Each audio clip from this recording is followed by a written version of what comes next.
Bollywood superstar Shahrukh খানের বহুল প্রতীক্ষিত সিনেমা কিং নিয়ে দর্শকদের আগ্রহ দিন দিন বাড়ছে। সিনেমাটির ঘোষণা দেওয়ার পর থেকেই এর গল্প, চরিত্র এবং তারকাবহুল কাস্ট নিয়ে চলছে নানা আলোচনা। যদিও নির্মাতা এখনও আনুষ্ঠানিকভাবে বিস্তারিত কিছু জানাননি, তবুও বিভিন্ন ভারতীয় গণমাধ্যমে প্রকাশিত তথ্য নতুন করে কৌতূহল তৈরি করেছে। পরিচালক সিদ্ধার্থ আনন্দের নির্মাণে তৈরি হচ্ছে high octane action thriller king. পরিকল্পনা অনুযায়ী ২০২৬ সালের ২৪ ডিসেম্বর বড়দিন উপলক্ষে প্রেক্ষাগৃহে মুক্তি পাবে ছবিটি। মুক্তির অনেক আগেই এটি বলিউডের সবচেয়ে আলোচিত প্রকল্পগুলোর একটি হয়ে উঠেছে। ভারতীয় বিভিন্ন সূত্রের দাবি, ছবির গল্প আবর্তিত হবে একজন মেন্টর ও তার শিষ্যকে ঘিরে।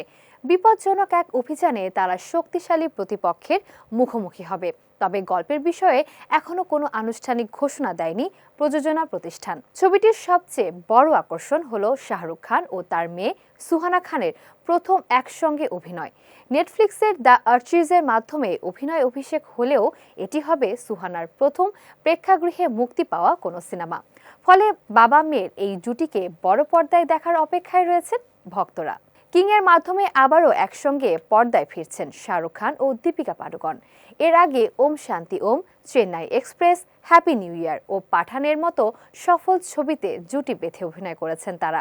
সম্প্রতি সামাজিক যোগাযোগ মাধ্যম এক্সে এক ভক্ত তাদের পুনর্মিলন নিয়ে উচ্ছ্বাস প্রকাশ করলেও শাহরুখও মজার ছলে জানান তিনিও সমানভাবে রোমাঞ্চিত।